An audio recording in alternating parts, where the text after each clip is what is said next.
నడుస్తున్నాను. ఎలా ఉంచేద్దాం, బౌల్లో తెద్దామా?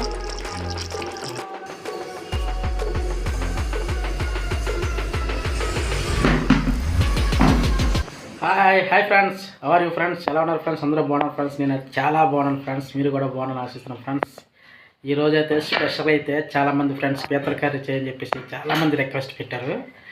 వాళ్ళ కోసం అయితే ప్రత్యేకించి నేను పీతలు అయితే రప్పించి ఈరోజైతే మా లక్ష్మి పీతలు అయితే వండిస్తున్నాను ఫ్రెండ్స్. మరి ఆ వీడియో కూడా పూర్తిగా ఏ విధంగా వండుతారు రేట్ అని కూడా పూర్తిగా చూసి చివరిలో మాకు కంపల్సరీగా లైక్ చేసి మాకు సపోర్ట్ చేయండి ఫ్రెండ్స్. ఎప్పుడు మీ సపోర్ట్ అనేది ఇదే విధంగా మమ్మల్ని నడిపిస్తూ ఉన్నారు ఫ్రెండ్స్. ఇంక లేట్ చేయకుండా అయితే మా లక్ష్మి గారు కర్రీ చేస్తున్నారు, పీతల కర్రీ. ఆ కర్రీ ఎలా చేస్తారు ఏంటని కూడా మీకైతే చూపిస్తాను ఫ్రెండ్స్. మళ్ళీ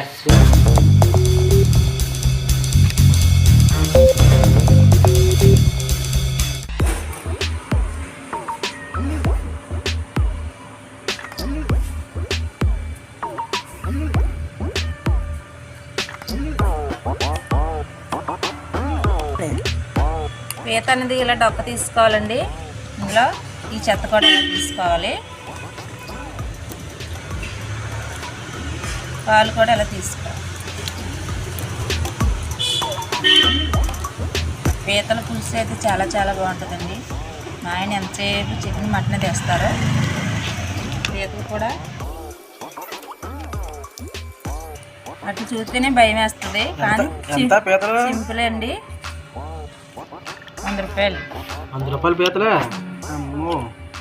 ఈ పీతలు తక్కువ రేటుకి వస్తాయి. పీత రేటు ఎక్కువ. ఇంకా పెద్ద పీతలు ఉంటాయి, అయితే ఇంకా రేటు ఎక్కువ.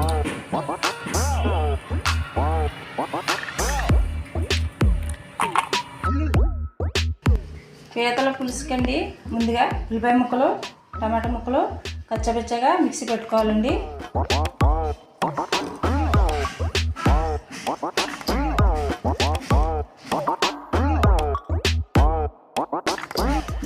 కొద్దిగా పచ్చిమిర్చి ఇందులో వేసి పచ్చపచ్చ పేస్ట్ చేసుకుందామండి. పేస్ట్ చేసుకున్నాం కదండి. ఇప్పుడు కూర రెడీ చేసుకుందాం. హాయ్ అండి, ఈరోజు కర్రీ వచ్చేసి పీతల పులుసు అండి. అది ఎలా చేయాలో మీకు చూపిస్తాను, చూసేయండి ఫ్రెండ్స్. ముందుగా స్టవ్ వెలిగించుకొని పాన్ పెట్టుకోవాలండి. పాన్ వేడైన తర్వాత 3 స్పూన్లు ఆయిల్ వేసుకోవాలండి.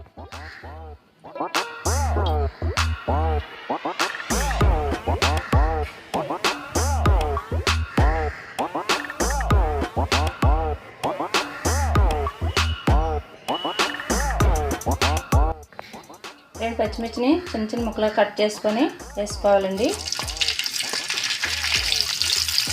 ఇవి లైట్గా ఫ్రై అవ్వాలి.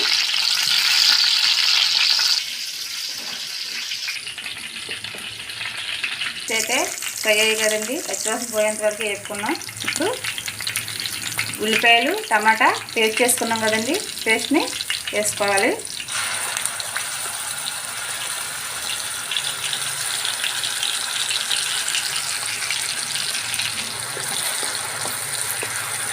ఇప్పుడు పచ్చివాసన పోయేంత వరకు ఫ్రై చేసుకోవాలండి.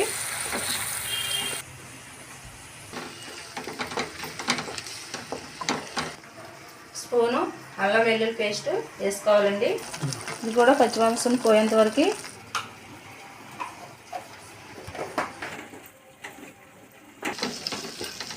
ఈ ఉల్లిపాయ టమాటా ఇవన్నీ పేస్ట్ బాగా ఫ్రై అయ్యి కదండి, పచ్చివాసన పోయేంత వరకు ఇలాగా కొంచెం గోల్డెన్ కలర్ వచ్చే వరకు మనం వేపుకోవాలి ఈ ముద్దని.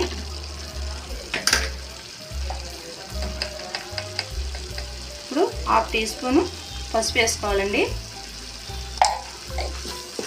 పసుపు వేసుకుంటే మంచి కలర్ వస్తుంది కదా, హెల్త్ కూడా చాలా మంచిది పసుపు.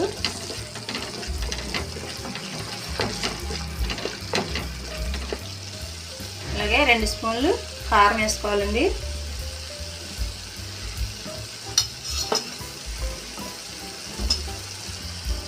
స్పూను ధనియాల పొడి, 1/2 టీ స్పూను జీలకర్ర పొడి అండి, 1 స్పూను గరం మసాలా పొడి. ఇవన్నీ బాగా ఫ్రై చేసుకోవాలి. పచ్చివాసన పోయేంత వరకు మనం ఈ ముద్దలో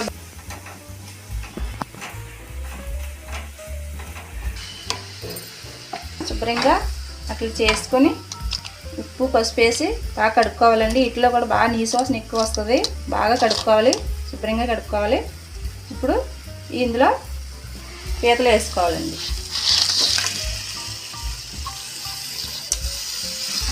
మసాలా అంతా పట్టేలాగా ఇడ్లీ పట్టేలా బాగా కలుపుకోవాలండి.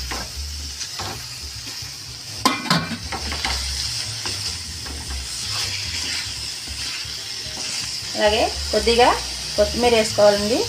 కొత్తిమీర వేసుకుంటే పీతల పులుసుకి చాలా చాలా టేస్టీ వస్తుంది. వంకాయ వేసుకుంటారండి, నేనైతే ఏమీ వేయలేదు, మా పిల్లలకి ఎలా ఇష్టం.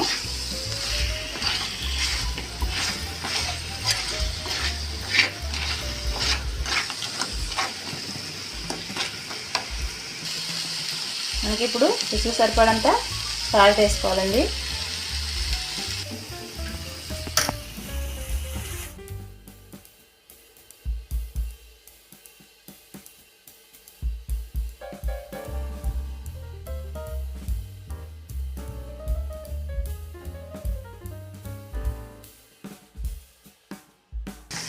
కొద్దిగా వాటర్ యాడ్ చేసుకోవాలండి.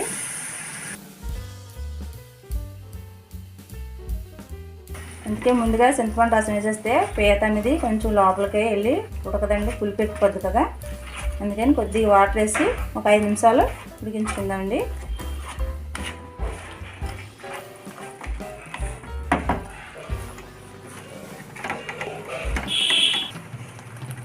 ఇలాగా కర్రీ ఉడికేలాగా మనం కొద్దిగా చింతపండు, పెద్ద సైజు నిమ్మకాయ చింతపండు తీసుకొని మనం బాగా గుజ్జు తీసుకోవాలండి. చింతపండు గుజ్జు ఇలా తీసి పక్కన పెట్టేసుకుంటే మనకి ఇలాగా రెడీ అయిపోద్దండి.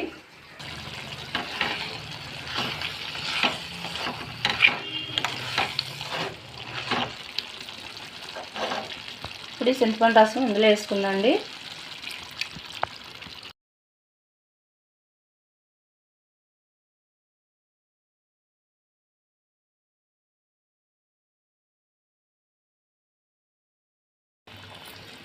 సారంతా బాగా కలిపేసుకుందాం. చింతపండు రసం వేసాం కదండి.